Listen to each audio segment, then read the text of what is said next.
പ്രിയപ്പെട്ട മക്കളോട് പറയുകയാണ്, മാതാപിതാക്കളെ സ്നേഹിക്കുന്ന മക്കളോട് പറയുകയാ, എടാ നിന്റെ വാപ്പാനോട് നിനക്ക് അല്പമെങ്കിലും സ്നേഹമുണ്ടെങ്കിലോ, നിന്റെ ഉമ്മയോട് നിനക്കൊരല്പമെങ്കിലും സ്നേഹമുണ്ടെങ്കിലോ, ആ മരിച്ചവരുടെ ജനാസ വെക്കല്ലേ, ആ മരിച്ചവരുടെ ജനാസ വീടിനകത്ത് വെക്കല്ലേ,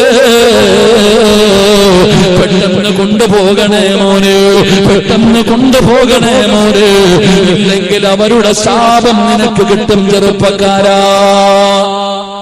ജനാസയുടെ ഒന്നാമത്തെ ആഗ്രഹം മരിച്ചുപോയ വാപ്പ, മരിച്ചുപോയ ഉമ്മ, അവര് പറയുകയാ, എന്റെ പൊന്നാര മക്കളെ ഒന്ന് പെട്ടെന്ന് എന്നെ ഒന്ന് കൊണ്ടുപോയി കബറടക്കട എന്ന് അവരാഗ്രഹത്തോടെ വിളിച്ചു പറയുമെന്ന് ആദരവായ പ്രവാചകൻ നബി മുഹമ്മദ് മുസ്തഫ, ആദരവായ പ്രവാചകൻ നബി മുഹമ്മദ് മുസ്തഫ സല്ലല്ലാഹു അലൈഹി വസല്ലമ തങ്ങൾ പറയുന്നു, മരിച്ച മാതാപിതാക്കളുടെ ആഗ്രഹം അതാ. നീ എന്താ ചെയ്യുന്നേ?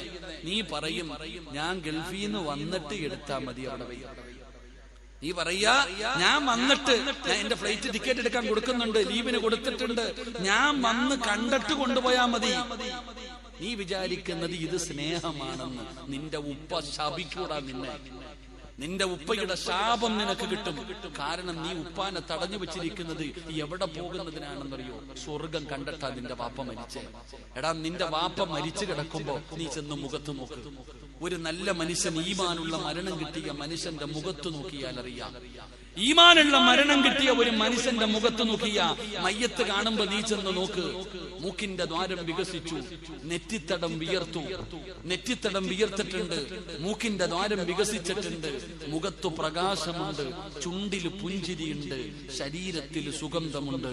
നീ ഉറപ്പിച്ചോ, നിന്റെ വാപ്പയ്ക്ക് അള്ളാഹു നല്ല മരണമാ കൊടുത്തത്. അള്ളാഹു നമുക്ക് ഈമാൻ നൽകുമാറാകട്ടെ, അള്ളാഹു ഈമാൻ നൽകുമാറാകട്ടെ.